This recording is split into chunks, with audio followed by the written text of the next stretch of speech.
안녕하십니까. 뉴욕 중앙일보 박기수 경제부장입니다. 2016년도 소득에 대한 소득세 신고, 즉 세금 보고가 지난달 23일부터 시작됐습니다. 뭐 해마다 이맘때쯤이면 이제 많은 분들이 초반에 빨리 소득세 신고를 해서 이 환급 받으시기 위해서 이제 초반에 몰리는데요.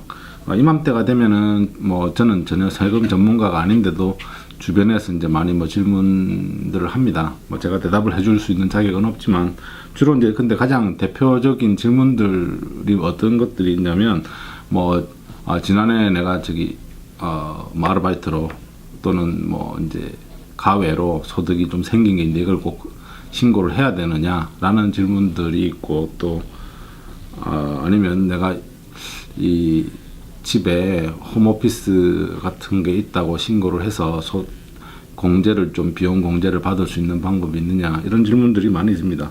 그러니까 뭐 제가 항상 하는 답은 전문가인 공인회계사나 세무사들하고 상담을 하시라는 얘기인데 이런 이제 얘기들을 많이 듣다 보니까 드는 생각이 많은 뭐 한인뿐만 아니겠습니다만 많은 사람들이 탈세 유혹에 많이 빠져 있구나. 그러니까 세금을 내야 하는 걸 정당하게 내야 되는데 그렇지 못한 경우가 참 많다는 생각이 듭니다. 뭐 어차피 한 푼이라도 돈을 세금을 덜 내거나 또는 환급을 더 받기 위해서 노력하는 것은 뭐 인지상정이니까 그거 자체가 잘못됐다고 할 수는 없겠는데요. 근데 이제 보통 소득 신고할 걸 누락을 시키거나 또는 이제 비용 처리하는 걸 과다 계상해서 이제 조금이라도 이득을 보고자 하는 취지의 질문들이 많은 것 같습니다. 뭐 저같이 이제 어차피 월급쟁이들 같은 경우는 W2 폼을 뭐 연초에 받겠습니다만은 뭐 매달 봉급에 페이스톱에서 이 세금이 다 알아서 이렇게 공제가 되고 남은 금액을 돈을 받기 때문에 뭐 이 월급쟁이들 같은 경우는 사실 뭐 탈세를 하고 싶어도 하기가 힘든 게 이 뭐 현실이고 그래서 뭐 경우에 따라서는 월급쟁이들은 조금 불만을 갖기도 합니다. 뭐 자영업을 하시는 분들은 이렇게 저렇게 이제 비용 처리를 해서 그래도 세금을 좀 줄이는 방법들이 있는데 월급쟁이들은 그게 너무 뻔히 보이는 이 봉급이라 세금을 안 낼 방법도 없고 줄일 방법도 없지 않냐라는 어떤 그런 얘기들이 많이 회자가 되고 한인사회 내부에서도 그래서 월급쟁이들은 또 사업을 하시는 분들을 곱지 않은 시선으로 보는 경우도 종종 있습니다. 그래서 사실은 뭐 내가 월급쟁이건 또는 사업을 하는 사람이건 간에 뭐 액수의 과다를 떠나서 조금이라도 이 뭐 일부를 세금을 안 내도 탈세는 탈세니까 이런 어떤 탈세 유혹이 상당히 오는데 이제 제가 항상 이제 뭐 주위에 있는 지인들한테 하는 얘기는 어차피 뭐 한국도 마찬가지고 미국도 마찬가지고 이 전수 조사를 할 수는 없고 이 국세청 IRS 미국은 IRS에서 하는 건 결국 자진 신고 제도다. 그러니까 스스로 자기 소득과 세금을 물론 근거 서류는 다 제출하겠지만 이 신고를 하는 제도 자진 신고 제도이기 때문에 내가 법을 어긴다고 해서 바로 처벌을 받거나 적발되지는 않습니다. 근데 이제 우리가 이제 흔히 하는 얘기로 내가 속도 위반을 매번 했다고 해서 항상 걸리는 건 아닌데 가끔씩 걸리는 경우가 있으니까 또 그렇게 되면 처벌을 받게 되고 뭐 벌금을 내든지 하게 되는 거 포인트가 올라가든지 어떤 불이익을 당하게 되니까 그거 뭐 본인이 판단해야 될 문제 아니겠냐 이런 이야기를 합니다. 제가 뭐 이런 어떤 그 말씀을 꺼내는 이유는 이제 한참 소득세 신고를 하다 보면 여러 가지 이제 약간의 소득 신고를 그러니까 소득을 누락을 한다거나 또는 비용을 이제 포장해서 이제 좀 과대 계상하시는 분들이 한편으로는 또 불안해합니다. 이게 불안해하는데 그럼 과연 실제로 이게 내가 적발될 가능성은 얼마나 되느냐?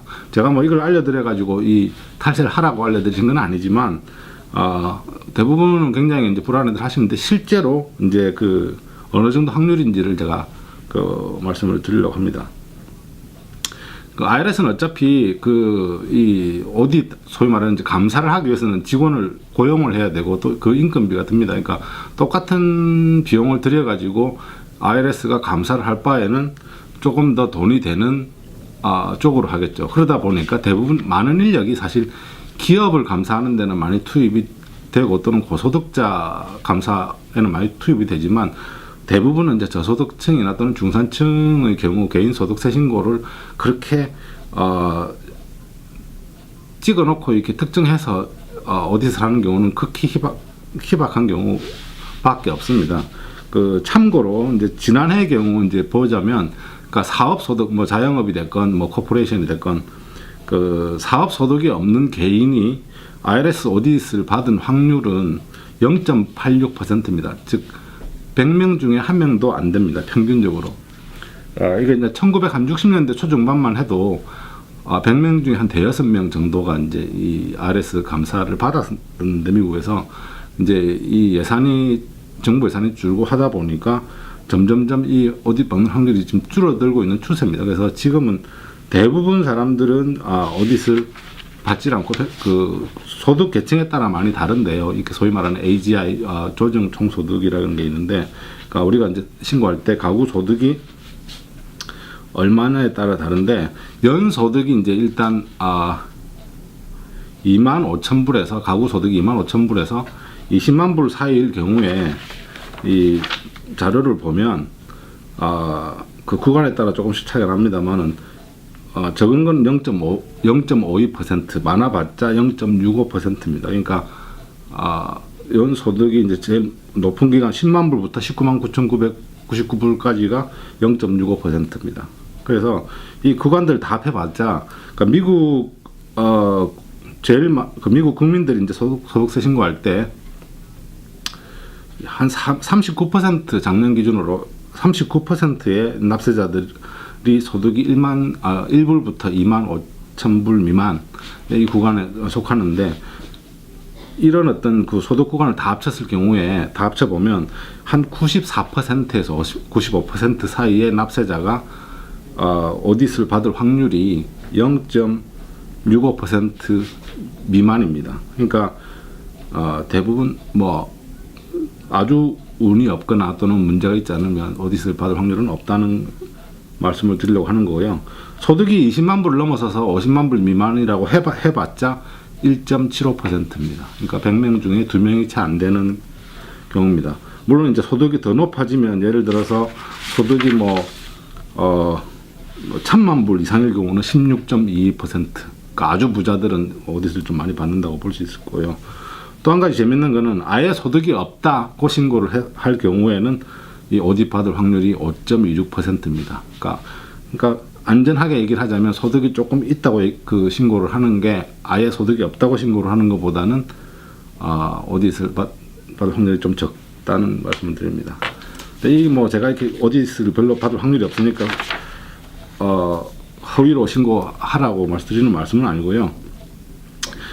이제 간단하게 그럼 오디트는 어떤 경우에 좀 리스크가 커지느냐 하면은, 일단 기본적으로 사업 소득이 있는 사람들은 비용 공제를 많이 하기 때문에 오디트 받을 확률이 한 2배 정도 됩니다. 20만 달러 이하일 경우에 평균적으로 한 2.2%가 오디트를 받습니다. 사업 소득이 있을 경우.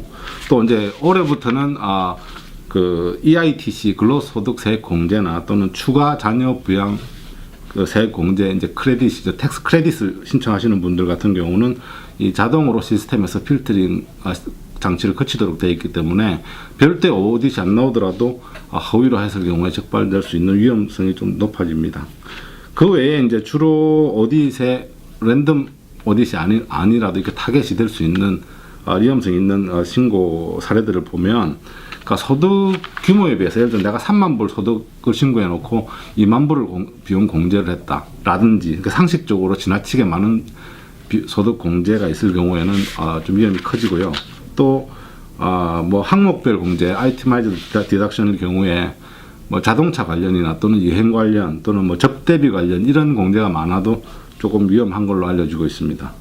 또 이제 사업체의 경우에는 특히나 몇 년째 계속 손실을 봤다고 신고를 하시게 되면, 그래서 이제 월급쟁이의 소득에서 그 세금을 조금 빼는 경우가 있는데, 이런 경우는 의심을 하죠. 그렇게 계속 손해를 보면서 왜 사업을 하냐고. 그러니까 이런 경우도 조금 위험이 커지고요. 또 직종에 맞지 않는 경비 공제, 예를 들어서 배관 수리 업체인데 해외 출장 경비를 공제를 했다. 이런 경우도 조금 위험합니다.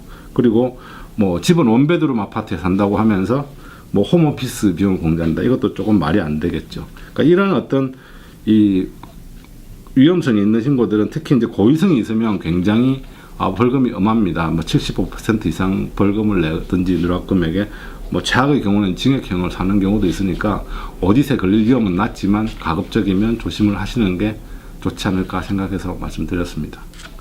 오늘 여기까지 하겠습니다.